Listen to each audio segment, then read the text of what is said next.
All right, welcome back. So we are joined in studio by a very special guest, Senator Bill Cassidy. Welcome. So what brings you to Shreveport today? Well, I went to the Port of Caddo Bossier yesterday, got to see that, and then speaking to various groups today. It is just my opportunity to tour the state that I'm honored to represent. We love that. We love that. And we know that you're working on a lot of legislation for the state right now. So I wanted to get started specifically with gas prices. So we know that, across the country, really, Americans are struggling with rising gas prices. And specifically here, the numbers are really crazy. So as of yesterday, it was $3.89, which is actually lower than what it was a month ago, which was the nationwide average. It was $4.15, the highest record that has been in the state since 2008.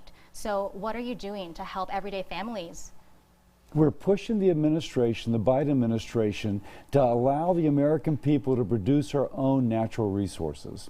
We've got enough oil, natural gas and oil, that we can lower our fuel bill, we can lower our gasoline price, and we can help our allies in Europe as they try and wean themselves off of Russian energy. And by the way, we'd create a heck of a lot of jobs as we did that.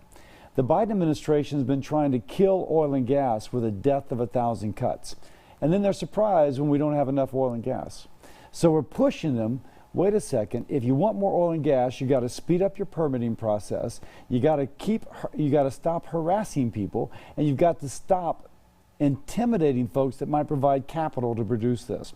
We need those jobs, we need that oil, we need that gas, and so do our European allies. We're pushing the administration to allow it to happen. Absolutely. And would you say that your plan is going to lower gas by like the dollar or by cents? Because I know a lot of people are concerned because every day we're like, okay, well, gas is like 10 cents cheaper today, but people are really looking to have a lighter, like hit on their pockets right now. It is not just the price of gasoline.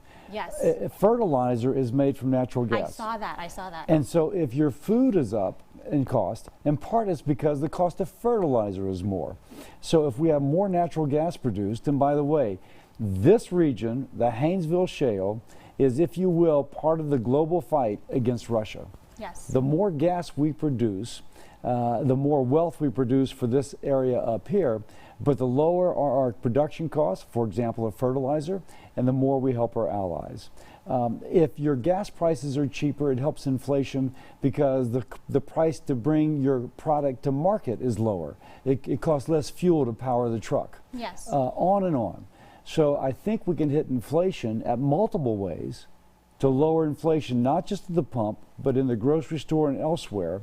If we can just get the Biden administration out of the way, let us produce our own natural resources. Absolutely. That's very interesting because, you brought up inflation, and I know, you mentioned it's not just gas. We're feeling it when we go to the grocery store. I just saw the stat that milk right now in March was $4.48 a gallon, according to the USDA. So it's really great to hear that you're working on improving prices all around. And I also, before you left, I wanted to take this to a national spectrum. So I know right now you're also, well, Louisiana in general is getting involved in the fight against illegal immigration. And I'm curious because Louisiana isn't necessarily a border state, so what role do we play in that? Yeah, so illegal immigration is affecting our entire country. And so the role we play is by trying to call for sensible regulations that allow us to control our border, to protect our country, and by the way, to help keep illegal drugs in Mexico as opposed to coming across with those who are coming here illegally. The Biden administration is kind of waving the white flag, almost like we give up.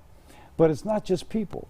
There's 100,000 Americans that died from drug overdose this past year. Yes. You might say we're not on the front line of immigration. I can promise you we're on the front line of people dying from overdoses. And if we control that border, not only do we stop folks coming here illegally, we also stop the illegal flow of drugs. I'm a doc. Yeah. Every time somebody dies from an overdose, I think that's a death we could have prevented. We start by enforcing the border to keep out folks who shouldn't be here, but also to keep out the drugs that come with them. Okay, well, Senator, I could talk to you about this all day, but my producers are telling me we're out of time. Thank you so much, and we'll continue this conversation another time.